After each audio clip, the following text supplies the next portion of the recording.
И така започваме да си говорим тук, заедно с пиар-експертите Максим Бехар и Александър Христов, доцент Александър Христов. Здравейте и добре дошли. Добро утро. Радвам се да ви видя. Как сте, мили хора? Радостни. Радостни? Да, лично и професионално добре. Добре. Но имаме като бранш и като общество проблеми за решаване. Въпреки тези прекрасни новини, които дойдоха от вчера. Какво имаме да решаваме, доцент Христов? Като тръгнахме да гледаме първо към проблематиката, нека да я разискваме. Излязоха ли сметките на политиците с оглед на протестите и на тези разправи, които периодично, меко казано, разправи, виждаме в Народното събрание. Вчера се стигне до физически сблъсък. Кой печели от цялата тази работа и печели ли изобщо нещо? Губят хората. Това е абсолютно сигурно.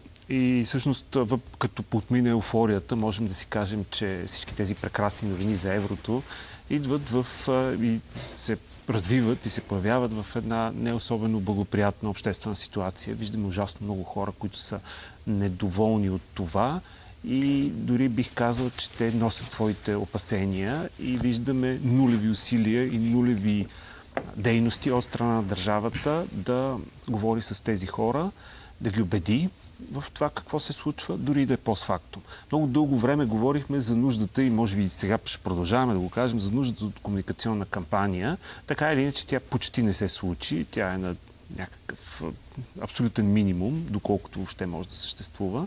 Но приемането на еврото, дай Боже, от 1 януари 2026 година, означава, че ще изобретим някакъв феномен, някакъв посткомуникационна кампания. Хората или правителството, или въобще държавата ни да убеди хората, които не са съгласни с това решение. А сега няма какво да си кривим душата. Те изобщо не са малко и не са много спокойни, както виждаме непрекъснато. Това нещо да продължи дори и след приемането на еврото. Тази кампания, това говорене с тези хора, защото това е изключително опасна и много неприятна бомба с закъснител. Господин Бехар. За мен тази дискусия през последните няколко месеца е дори комична, защото много ми прилича на... Коя дискусия за и против еврото? Дискусията за и против еврото. Даже главно против еврото, защото противниците на еврото са по-гръмогласни и по-ясно се чуват и ходят по митинги, както виждаме се бият в парламента. Защото ми прилича на съгласие или несъгласие дали да се къпем с топла вода или с студена вода.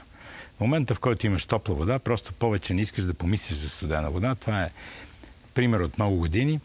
Разбира се, че първо, че този доклад вчера беше положителен, е добра новина за България, но тя не е свързана само с приемането на еврото от началото на следващата година. Тя е свързана въобще, тази новина, с икономическото здраве на България. Това означава, че в Европейския съюз казват, че в крайна сметка не сме чак толкова зле. Факт е, че много се оплакваме. Факт е, че има много висока инфлация, за мое голямо очудване през последните 2 години. Факт е, че има много недоволни хора, обаче в същото време има огромен недостиг на хора. И има голям натиск на тези хора, които работят за увеличаване на заплата, защото има недостиг на хора. Тоест, има много положителни неща в нашата икономика. Има контролирана инфлация. Всички знаем, че от 1997 година на практика ние сме част от еврозоната. Това, че се казва лев, няма никакво значение. Валутата е контролирана и е вързана с валутата, преди това Deutsche марка, германска марка, сега евро. И затова си мисля, че всички тези протести всъщност са... Аз не вярвам на конспиративни теории, че едва ли не Русия плаща пари на някого да вдига шум. Може и да се случи, но не е това основното. Основното е, че тези хора нямат никакъв друг шанс да привлекат вниманието върху себе си, ако не ходят да викат. Тази стратегия обаче проработва ли за тези политически субекти, които го правят? Естествено. Но това е по целия свят. Това е в Германия, това е в Франция, това е в Полша. Колкото повече викаш и колкото повече тук дори се биеш. Видяхме, че размахваха дори американски знамена вчера и протестират срещу еврото, размахват американски знамена пред банката. Да, това е техният шанс да станат видими. Без никакви аргументи, ама никакви аргументи. И в същото време срещу много стабилна икономическа обосновка от много хора. И това ще се види. И то е очевидно, че само след 2-3 години всички ние ще бъдем щастливи от това, че се разплащаме с евро. И не само заради лихвите при обмяната. България се връща на картата на Европа по един изключително категоричен начин в икономическата карта на Европа. Това е голямата новина. Доцент Христов, в дългосрочен план, това, което сякаш и двамата се обединявате с господин Бехар, че да, трупат дивиденти тези политически субекти, лидери, политически лица, които правят тези, как да го кажем, демонстрации. И тези сблъсъци в парламента също. Да. Тези оперети. Да не обиждаме. Не, то не е обида. Оперетата е прекрасно изкуство. Да. Сравнявайки го с това, което виждаме в парламента. Но в дългосрочен план има ли продуктивност наистина? Консолидира ли се още по-силно електорат около тези хора? Не, той се консолидира и около едните и около другите. И всъщност, може би, точно в това се състои проблема, защото консолидацията на електорат около едните или около другите разтваря пропаст между двете. А ние живеем в една страна. Едните са 20-22%, другите са 22% и се разтваря пропаст между... И роля на държавата, на правителството, на правителствата, последните няколко такива, е да направи така, че да произведе някакъв обществен консенсус. И затова говорим за кампания. Вижте, то прилича на...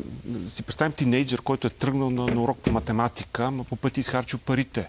И какво? Нито може да отиде на такова, нито може да се върне. Какво да каже? Мълчи като такова. В момента правителството, което трябва да комуникира с всички, не само с поддръжниците на еврото, а и с противниците, даже повече с тях, не знае какво да прави. Не прави нищо. И затова казвам, че това е бомба с закъснител. То разтваря пропаст между... води до поляризиране на обществото. Ние с тях не можем да се справим. Не можем да ги убедим с тези хора, които не вярват в приемането на еврото, с доводите, които пише в доклада и така нататък. Трябва да слезем да говорим, да се говори на техния език, да се адресират техните проблеми. Иначе нямаме никакъв шанс. Така че естествено е, че и едните и другите се борят за извличането на някакви политически дивиденти. Повече от ясно е, че за мен лично, а и като начин и като разбиране на ситуацията, едва ли има друга читава алтернатива в момента за България, освен европейския път, а еврото е част от този път. Но има хора, които не смятат така. Ние трябва да се погледнем в огледалото и да си го признаем. Да знаем, че тези хора съществуват, да знаем колко са, да знаем какви са техните опасения и да се опитаме да ги адресираме. Добре, само господин Бехар, допълнете, разбира се, но да уточним и да ви върна малко по-рано в разговора. Сгрешиха ли обаче онези пък политици, които трябваше да надвикат кресливостта на манипулацията и дезинформацията по темата? Не само политиците, икономическите експерти, институциите в България и не само правителството. Около край правителството има също редица институции, като БНБ, Фискален съвет и какво ли не още, които трябваше наистина на време, с огромен дълг са към обществото, трябваше на време да си сложат аргументите. Те са повече от ясни. Защото ако върнем лентата назад, 2000-та година или 2001 паднаха визите за Европа, което тогава всички чакахме на едни огромни опашки пред посолството, никой не протестираше. След това влязахме в Европейския съюз 2007, ама никой не протестираше. Ама сега вече сме в Шенген от миналата година, ама никой не протестираше. И сега изведнъж някой се събуди и казва, взимат ни лева, това е евро, с някакви абсолютно абсурдни аргументи, които слушаме от всякакви медии, четеме онлайн. Да, трябваше цялата гилдия, икономическа гилдия, трябваше да направи прекрасна дискусия в България, защото такава липсваше. Едни хора ходят пред банката или пред Министерския съвет и протестират с някакви абсурдни лозунги и аргументи. Други хора се явяват по телевизионни студия и си говорят тяхни. Нямаше дискусия. Тези хора никога не се срещнаха в 1, 2, 5, 10, 20, 100 телевизионни студия, за да може наистина тези хора, които малко разбират, да преценят аргументите. Аз затова смятам, че идеята на господин президента... Доста разговори сме правили, да ви кажа по темата. Сигурно, обаче явно не стигат. Но идеята на господин президента за референдум също е абсурдна, защото ако трябва да гласуват тези хора, които твърдяха, вчера ги гледах на този площад пред банката, твърдяха, че Европейския съюз иска ние да имаме евро, за да ни вземат всички пари от банката и да могат да ги харчат германците или французите и някакви такива. Как тези хора ще гласуват на референдум? Не е възможно. Това е експертен проблем, за който трябва да се произнесат експертите. И нашите експерти бяха много пасивни от страна на институциите и другите, разбира се, бяха по-гласовити. Доцент Христов, има ли какво да добавите? Ако не, да пуснем Бойко Борисов, който вече е на първа линия в куларите и е коментирал еврото. Затворили ли сме го някъде, че да го пускаме? Шегувам се. Традиционните брифинги на представителите на парламента стартират с него. Да. Една реплика. Да, те са гласовити, но може би ние трябва да се замислим, че те са гласовити, защото са изплашени. Едно и две. Всъщност, това с еврото е поредната тема, която, казвам, допринася за разделянето на обществото, но всъщност тя втвърдява хората, които по принцип не са съгласни с това, което се случва в България в момента. И да, смятаме, че те са умело подклаждани от чужда пропаганда. Дори излязоха факти, доказателства по този повод. Но нека се върнем назад. На еврото, преди това отчасти ваксините, преди това Истанбулската конвенция. Шенген, да споменем Шенген. Как щяха да ни залеят тук мигранти? Да. Още никой не ни е залял. Колко време мине? Преди това стратегия за детето. Има някакви теми, които тук периодично се появяват. Проблема е, че всяка следваща тема, когато не се разбие, тя втвърдява тези хора, консолидира ги много повече, много по-силно и комуникацията с тях става по-трудна. Факт е, че най-вероятно тук виждаме пръстите, дългите пръсти на една чужда пропаганда, знаем много добре каква, които не се интересуват от темата, която да бъде експлоатирана. Те хващат всяка тема, която да допринесе за задълбочаване на разделянето в едно общество. И това е голямата опасност и, както си говорим тук, има много неща, които не са направени и много неща трябва да се направят в тази посока и ми се струва, че тъй вече е факт пътя и май няма много връщане назад. Може би за първи път в България ще изобретим нещо, което наричаме кампания след случването. Нека ако си представим, да кажем, пускаш нов продукт на пазара, какъвто и да е, някаква вафла, не говориш за него, изчакваш хората да започнат да го опитват и чак тогава правиш кампания. Нека пробваме. Но от кампания трябва да има. Добре. Не е голяма драма, че в крайна сметка важното е, че стигнахме до тук и трябва да гледаме напред. Тази страница е затворена вече. Трябва да гледаме да си направим полуките. 1 януари. Лично аз смятам, че институциите ще започнат малко по-смислена кампания в момента и тя не е голяма. Тази кампания е важна за нас в България, но оценката на Европа, която получихме вчера, беше 2 пъти по-важна. Господа, останете в студиото, за да чуем. Бойко Борисов е коментирал еврото, разбира се, тази тема. Коментираме и други въпроси, които със сигурно ще намерят своите реакции от други политици днес. Всичко излъчваме на живо. Нека да го чуем, за да затворим разговора с един ваш коментар по отношение на това, което ще каже Бойко Борисов сега. За поздравления. Какво обаче следва сега от тук нататък? Много работа. Година и половина много работа. Така че ако някой си мисли, че защото толкова бащи успеха има, че вчера даже не знаех дали ние имаме някакво участие, толкова дизайнери се явиха, че даже беше смешно. Но много работа.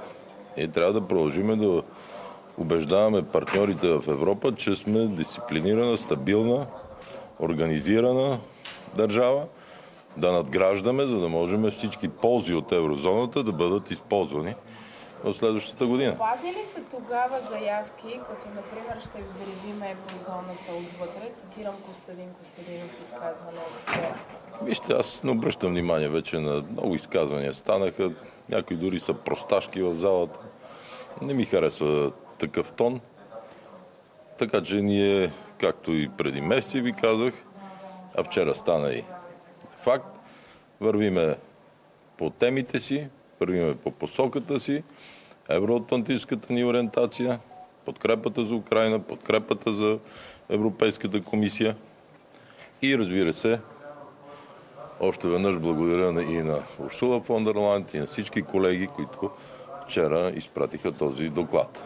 Кристина Лагард специално. Как ще се справите с страховете у хората обаче?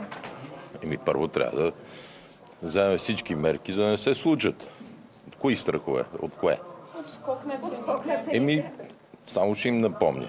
Ние бяхме с левове, когато при Асен Василев цените на горивата скочиха на 4 лева. На дизела и на бензина. Тогава еврото ли ни беше виновно?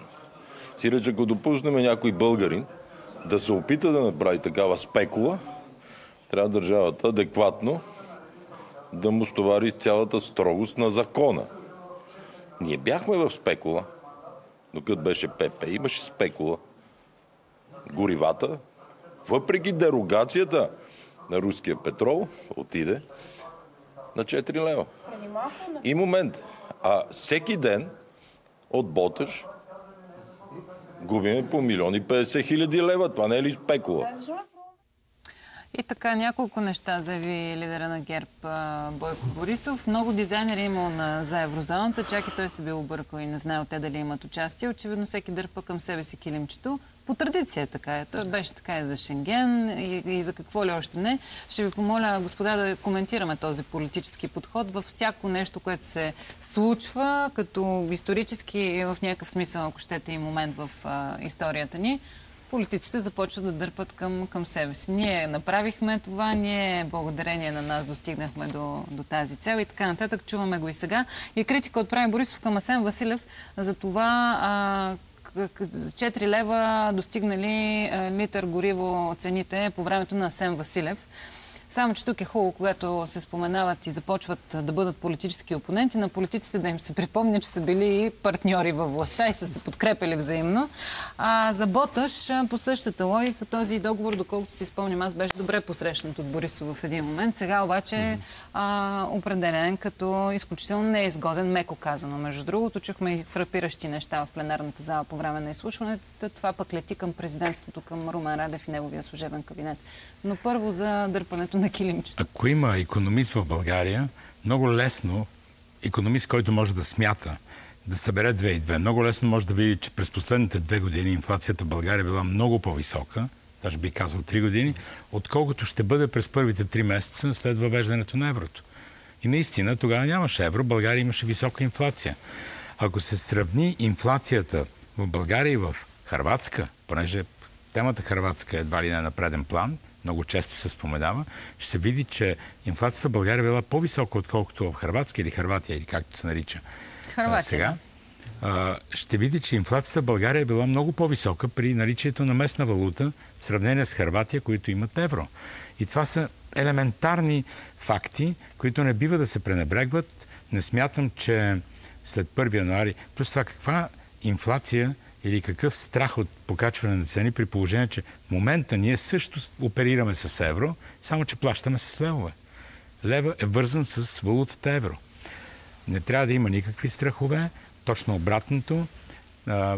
Трябва да сме абсолютно убедени, и това е категорично, че България се връща категорично вече в Европа, окончателно в Европа, няма връщане назад и нашия живот с евро ще става все по-добър.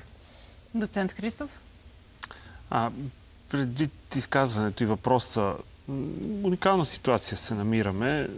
Тези, които споделят обща визия за развитието на България, се намират в управление, другата в опозиция и се чудят като че ли как, непрекъснато се чудят как хем да кажат, окей, ние споделяме частично една и съща визия за развитие на България, от една страна, от друга страна как да се противопоставят, за да могат да поддържат и електоратите си, и противопоставянето и всичко останало. И това е причината, по която го правят.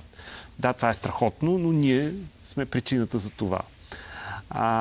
Така че, нали, това е причината за поддържането на такива интереси, на такива разговори и мисля, че докато не се намери някакво друго решение, наистина да има някаква, но това е супер хипотеза, много далече в времето, да има правителство базирано на някакви идеологическо мнозинство, защото в момента то не е такова и всички го знаем, то тогава тези подобен тип абсурди, реплики, ние сме виновни, т.е. ние го направихме, вие сте виновни, ма ние бяхме заедно 2022, вече няма да имат такъв смисъл и няма да се появяват така. Лора, понеже много пъти тук сме коментирали, включително и с Сашо, при теб политика и правителство и различни коалиции, които се случваха, пропадаха. Голяма добра новина за България е, че има правителство, в което да, има идеологически различия, обаче какво от това? Имаме обща цел. Тази обща цел е България да стане по-добра държава, да се живее по-добре, да имаме повече инвестиции. И това правителство имам чувство, че се обединява около тази цел. И това е една много добра новина. Много рядко се е случвало през последните години. Има обаче доста неща, които не са никак маловажни и остават в периферията, като например правораздавателна система, здравни въпроси. Това е разлом. Регулаторите, сега между другото ще видим толкова критикуваните регулатори на практика дали ще свършат нещо по редица въпроси. Сутринта слушах с доста сериозен интерес един от представителите, новоизбраните на ръководството на КЗК. Не се били сезирали по последното разследване на антикорупционния фонд за Чичко-Тревичко, което пък хвърля едни сериозни опасения и твърдения за нещо, което вреди на всеки един гражданин. Дали ще се сезират, да видим. Наблюдаваме с особен интерес това, което се случва, защото да, мнозинство има очевидно артикулирано, изключително стабилно. Пеевски е изключително в момента голяма подкрепа на ГЕРБ в този кабинет. Да, безспорно е необходимо да има кабинет, особено сега в началото, за да удържим фронта. Дали ще го удържим и докъде ще стигнат в това мнозинство. Опозицията пък на своя ред вчера Продължаваме промяната. Кирил Петков съобщи, че вот на недоверие ще вкарва и то е сега. Ще анализираме и това малко по-късно с политически наблюдатели. Лошо е, че остават неразрешени проблеми. Пак визирам правораздавателната система. 160 гласа им трябва за нов Висш съдебен съвет. Изтекал мандат вече от 2 години и повече. Но такова мнозинство няма. Да видим дали темата ще се позиционира отново на дневен ред. Аз ви благодаря за това, че бяхте тук. За мен беше удоволствие. Вярвам и за нашите зрители. Поглеждаме сега веднага към следващата ни тема. Срещата на министрите на отбраната в НАТО предстои днес в Брюксел. Участие ще вземе и нашия министър на отбраната Атанас Запрянов. Ще бъдат обсъдени ключови въпроси, като значително повишаване на разходите за отбрана и сигурността. Форумът е част от подготовката за предстоящата среща на върха в Хага на 24-25 юни. Никой никога не трябва да помисля да ни напада, заяви вчера генералният секретар на НАТО Марк Рюте. Член 5 на Вашингтонския договор е непоклатим и всеки, който опита нещо, ще се убеди в това, добави още Рюте. Владимир Кисьов е на пряката ни линия. Той е бивш заместник министър на външните работи. Господин Кисьов, здравейте. Здравейте. Първо ще ви дам възможността няколко думи за вчерашния ден. Получихме очакваното да от Европа. Колко важна е тази стъпка, за да финализираме, както се казва, и нашето присъствие, образ и позиция в Европейския съюз като пълноправен член? Това е изключително важна стъпка. Дай Боже всичко да мине успешно до 8 август, до 8 юли, прощавайте. И аз бих препоръчал и на вас специално с повече доволство и повече усмивка да се приема и с по-малко скепсис всичко, което се случва по приемането на еврото, защото специално и вашето излъчване се възприема по един много добър начин от зрителите на вашата телевизия. Така че от изключителна важност са журналистите за успешното въвеждане на еврото в България. От вчера сме започнали да се усмихваме, господин Кисьов. Не дейте така с критиките. Абсолютно го приветстваме това, което се случи. В крайна сметка това е европейския път на България и понеже на нас може би ни се струва абсолютно нормален ход на събитията, затова и не сме чак пък толкова екзалтирани, защото е нещо нормално, което сме разписали още с договора си за членство. Да. искам да ви виждам винаги усмихната и доволна с това, което се случва. Добре. До някъде бих могла. Въпросът е, че говорейки за европейския ни път, в някакъв момент не малко пъти се вглеждаме какво сме си свършили тук вкъщи у нас, в нашата си къща. И когато видим едни залегнали от години проблеми без решение, когато виждаме едни институции, от които ни се иска да работят повече, тогава идва тъгата и в някакви моменти и гнева. Но... Там трябва да натискате задължително всеки ден. Затова сме толкова сериозни понякога. Господин Киселов, по темата за срещата на министрите на отбраната от НАТО, какво очаквате? Очаквате ли нещо кардинално като решение, което да се вземе преди срещата в Хага? Преди срещата в Хага европейските членките на НАТО от Европейския съюз трябва да се подготвят задължително за тая среща, защото на нея ще присъства и най-важният човек в този момент, който всява смут, известен смут в НАТО. Задължително подготовката за увеличаване средствата за отбраната в Европа от изключителна важност. И там ще се вземат стратегически решения, в това число и за разпределение и участие в икономическата част, производство на оръжие, нови технологии, неща, които са важни, особено за България, която е поизостанала и в тази област. Очаквате ли в Хага предстоящата среща 24-25 юни да бъде коментирана темата за членството на Украйна в НАТО? Излизат различни спекулативни информации, затова може би се пазя и аз самата от това да ги цитирам в посока на това, че разговори бъдещи ще бъдат блокирани на този етап категорично.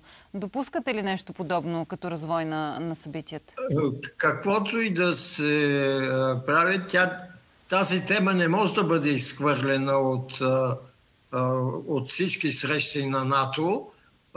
Дали ще се дискутира подробно и дали ще бъде така завуалирана във връзка с преговорите, които се водят и с Съветския съюз, това са неща, които трудно се предсказват, но важното е, че на тази среща трябва да има твърда позиция на Европейския съюз в отношенията в НАТО, в това число и с позицията на Тръмп. Благодаря ви, господин Киселов, за това, че се включихте в нашия ефир. Ще ви очаквам в студиото следващия път. Това можем да го планираме дори още от сега, в края на юни, да дойдете и да направим равносметката от тази среща в Хага. А и тогава се надявам вече да имаме още няколко стъпки, ама ползотворно и резултатно извървени в посока на преговори и някакъв вид примирие. Имаме един меморандум, който е абсолютно неприемлив в някои от точките си за Украйна. Какво ще се случва от тук нататък в следващите фази на срещи и преговорите? Първо ще видим, но ви очаквам за равносметка тук в студиото. Дай Боже да спре час по-скоро тази убийствена война и тези жертви над 1 милион. Недопустимо за 21 век. Дано. Благодаря ви, господин Киселов. Владимир Киселов, бивш заместник министър на външните работи, в ефира на Твоя ден. Реклама сега, уважаеми зрители, и продължаваме напред. Останете с нас.